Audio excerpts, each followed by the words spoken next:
Mire, galopp per नहीं दे वो लगा रखे लगा दिया स्टार्ट।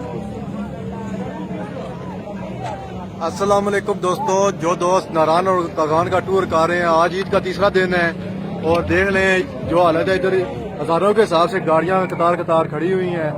तो जो दोस्त टूर कर रहे हैं, मेहरबानी फरमा कर इस साइड पे ना आए, आकर खजल और जलील होंगे। आप दोस्तों को हम आगाह करते हैं।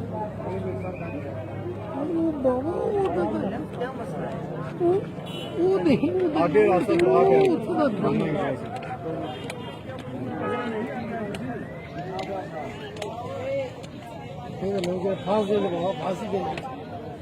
कितना ही लकड़ियाँ वापस नहीं आ रही असल में।